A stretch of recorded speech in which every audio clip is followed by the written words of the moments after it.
Hello friends, स्वागत है आप सभी लोगों का इंडियन फ्लाइंग के इस नए वीडियो में। फ्रेंड्स, यहाँ पर बहुत सारे लोगों के सवाल आ रहे थे। बहुत सारे लोग यहाँ पर रेगुलर बेसिस पर हमारे वीडियो में कमेंट्स करके कई तरह के सवाल पूछ रहे थे। तो आज के इस वीडियो में हम इन्हीं सभी सवालों के ऊपर बात करने वाले हैं। एक एक करके आपके सभी सवालों के जवाब लेंगे। यदि आप इस समय दुनिया के दूसरे देशों में हैं, भारत में आना चाहते हैं या फिर भारत में हैं, दूसरे देशों में ट्रैवल करने वाले हैं, तो ये वीडियो आपके बड़े काम की रहने वाली है, क्योंकि इसमें ट्रैवलिंग से जुड़े हुए आपके सभी सवालों के जवाब मिल जाएंगे।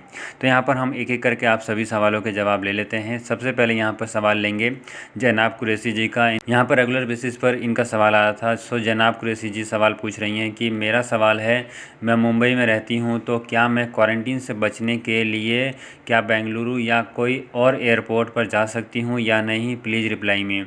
तो जैनाब कुरैशी जी, बिल्कुल आपका सवाल बिल्कुल सही है। ऐसा लोग कर रहे हैं। ये आप अकेले नहीं ऐसा सोच रही हैं, पहले भी यहाँ पर लोगों ने ऐसा किया हुआ है। मुंबई एयरपोर्ट की जगह वो दूसरे एयरपोर्ट पर ट्रैवल कर रहे हैं, क्योंकि मुंबई एयरपोर्ट पर यदि आप आएंगे तो आपको 7 दिन इंस्टीट्यूशनल क्वारंटीन में रहना पड़ेगा। तो बेटर है कि आप मुंबई एयरपोर्ट की जगह बेंगलुरु एयरपोर्ट पर चले जाएं, या फिर कोई दूसरे एयरपोर्ट जैसे गुजरात में अहमदाबाद या कोई भी एयरपोर्ट जहां से इंटरनेशनल फ़्लाइट ऑपरेट हो रही है, आप वहां लैंड करके उसके बाद डोमेस्टिक फ़्लाइट या फिर बाया रोड आप मुंबई में आ सकती हैं। सो बिल्कुल आपका सवाल बिल्कुल सही है, आप ऐसा कर सकते हैं, इसमें कोई भी प्रॉब्लम आपको नहीं होने वाली है। हाँ, लेकिन यदि आप मुंबई एयरपोर्ट पर लैंड करेंगे इंटरनेशनल फ़्लाइटों के माध्यम से, सो यहाँ पर आपको क्वारंटीन में कर लिया जाएगा। सो जनाब कुरैशी जी, यहाँ पर उम्मीद है कि आपको मुंबई एयरपोर्ट पर जो लेकर आपने सवाल पूछा था वो उसका सवाल आपको यहाँ पर मिल गया होगा। अगला सवाल चलते हैं, और अगला सवाल यहाँ पर ले लेते हैं। वो एमडी समीम जी का पूछ रहे हैं। वो पूछ रहे हैं कि I am still in Dubai, I am keep waiting for open Saudi Arabia international flight, please please please keep pray to all of us. So MD Samim ji का यहाँ पर सवाल है। वो इस समय दुबई में हैं और आई बिलीव वो सऊदी अरेबिया जाने के लिए अभी भी दुबई में इंतज़ार कर रहे हैं, क्योंकि जैसे कि आपको पता है कि सऊदी अरेबिया ने दुबई से अपनी फ़्लाइटों को बंद किया हुआ है, और बहुत सारे लोगों ने यहाँ पर सऊदी अरेबिया जाने के लिए दुबई के रास्ते जो लोग ट्रैवल कर रहे थे, वो सभी के सभी लोग दुबई में फंस चुके हैं। तो बिल्कुल एमडी समीम जी, आप यहाँ पर अकेले नहीं हैं, बहुत सारे लोग अभी भी दुबई में इंतज़ार कर रहे हैं। यहाँ पर उम्मीद है कि 17 मई से सऊदी अरेबिया दुबई से अपनी फ़्लाइटों को अवश्य चालू करेगी, क्योंकि 17 मई से सऊदी सरकार ने यहाँ पर अनाउंसमेंट कर दिया था। जीएसए की तरफ से भी अपडेट जारी किया गया था कि सऊदी अरेबिया अपनी सभी अंतर्राष्ट्रीय उड़ानें, सभी एयरपोर्ट जो है पूरी तरीके से रिस्ट्रिक्शन को 17 मई से हटा देगी। अगर यहाँ पर डेट को और आगे एक्सटेंड नहीं किया जाता, जो कि अभी तक कोई भी इसके ऊपर अनाउंसमेंट नहीं आई है, तो बेशक यहाँ पर 17 मई से सऊदी अरेबिया अपनी अंतर्राष्ट्रीय उड़ानों को चालू कर देगी। यहाँ पर हम आपको एक बात और बता दें कि बीते कल भी सऊदी एयरलाइंस की तरफ से एक ट्वीट किया गया था, जिसमें उन्होंने बताया है कि आप सभी लोग अपने बैग पैक कर लो, तैयारियां शुरू कर दो। ऐसा यहाँ पर सऊदी एयरलाइंस ने ट्वीट करके भी जानकारी दी है। यहाँ पर अच्छी न्यूज़ की उम्मीद आ रही है, और बेशक यहाँ पर दुबई से फ़्लाइटें चालू हो सकती हैं। अगली अपडेट यहाँ पर संगीता गौर जी पूछ रही हैं। इनका हम लोगों ने रिप्लाई भी दिया था कि India to Saudi Arabia direct flight कब ओपन होगा। सो संगीता गौर जी, इसके ऊपर अभी कुछ भी जानकारी नहीं आ पाई है।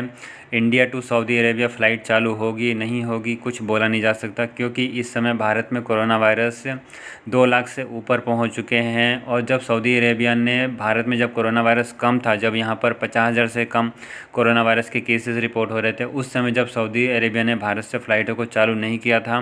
अब तो यहाँ पर रोज़ाना बेसिस पर 2 लाख से ऊपर कोरोना वायरस के केसेस आ रहे हैं। तो अब यहाँ पर बहुत ही कम चांस है कि सऊदी अरेबिया भारत से डायरेक्ट फ़्लाइटों को चालू करेगी। यहाँ पर उम्मीद ज़रूर है कि शायद दुबई से फ़्लाइटों को चालू कर दे, तो आप बाया दुबई सऊदी अरेबिया जा सकते हैं।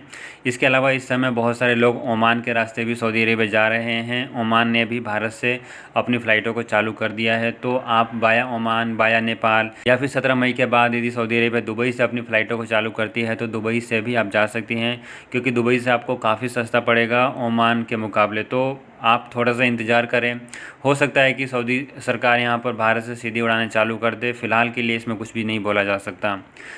अगला सवाल यहाँ पर आसिफ़ खान जी का ले लेते हैं। वो पूछ रहे हैं कि मैडम, क्या आप बता सकती हैं कि लखनऊ एयरपोर्ट पर RT-PCR टेस्ट हो रहा है या कि नहीं? मेरा 22 को फ़्लाइट है और कतर के लिए तो कितना चार्ज लगेगा, कुछ आइडिया है? तो आसिफ खान जी, लखनऊ एयरपोर्ट पर भी RT-PCR टेस्ट हो रहा है। लखनऊ ही नहीं, भारत के सभी एयरपोर्ट पर RT-PCR टेस्ट की फैसिलिटी है।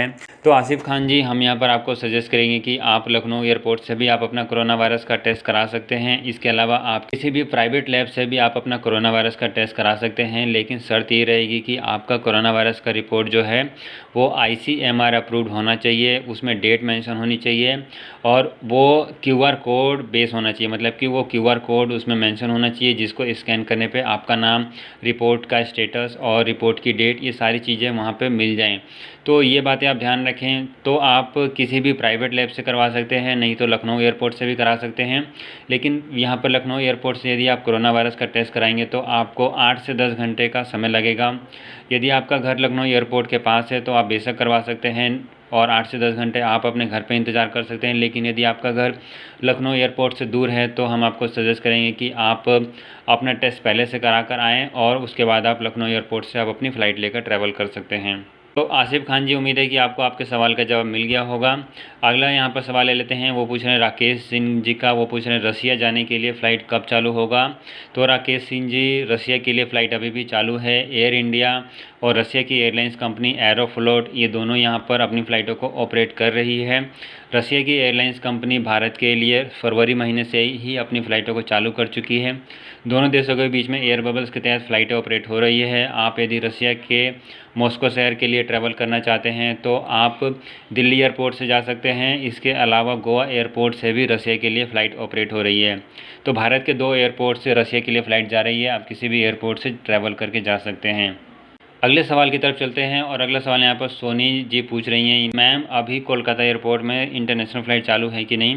तो सोनी जी, यहाँ पर जो खबर आ रही है उसके अनुसार अभी भी कोलकाता एयरपोर्ट से इंटरनेशनल फ़्लाइट चालू है, उस पर कोई भी प्रॉब्लम नहीं है। जैसे पहले इंटरनेशनल फ़्लाइट ऑपरेट हो रही थी, अभी भी कोलकाता एयरपोर्ट पर उसी तरीके से इंटरनेशनल फ़्लाइट ऑपरेट हो रही है। मतलब कि कोई भी प्रॉब्लम नहीं है।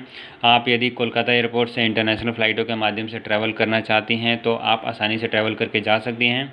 अगला सवाल यहाँ पर अंगद यादव जी का आ रहा है। वो पूछ रहे हैं कि साउथ अफ्रीका जाने की फ़्लाइट कब चालू होगी। तो अंगद जी, साउथ अफ्रीका के लिए आप दुबई से ट्रैवल करके जा सकते थे, लेकिन दुबई से एमिरात एयरलाइंस की फ़्लाइट अभी ऑपरेट नहीं हो रही है। इसके अलावा हम श्योर नहीं है कि साउथ अफ्रीका के लिए कोई और एयरलाइंस कंपनी ऑपरेट कर रही है या फिर नहीं, क्योंकि साउथ अफ्रीका में जो है कोरोना वायरस का म्यूटेंट जो पाया गया था, उस कारण से अभी तक दुनिया के कई सारे देशों ने साउथ अफ्रीका से अपनी फ़्लाइटों को चालू नहीं किया हुआ है।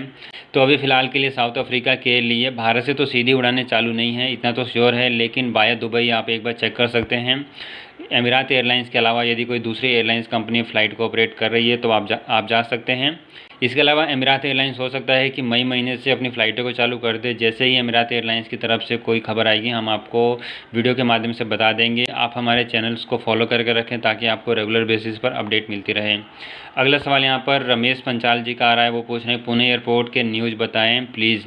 तो रमेश पंचाल जी, पुणे एयरपोर्ट को ऐसा अभी कोई लेटेस्ट न्यूज़ नहीं आया है। एक न्यूज़ 2 दिन पहले ज़रूर आया था कि पुणे एयरपोर्ट का जो रनवे था वो 14 दिन के लिए बंद हो रहा था, वो फ़िलहाल के लिए आगे की डेट के लिए एक्सटेंड हो गया है। यानी कि पुणे एयरपोर्ट अभी भी चालू है। फ़िलहाल के लिए पुणे एयरपोर्ट को बंद नहीं किया गया है। यदि आप पुणे एयरपोर्ट पर आना चाहते हैं तो आप आ सकते हैं।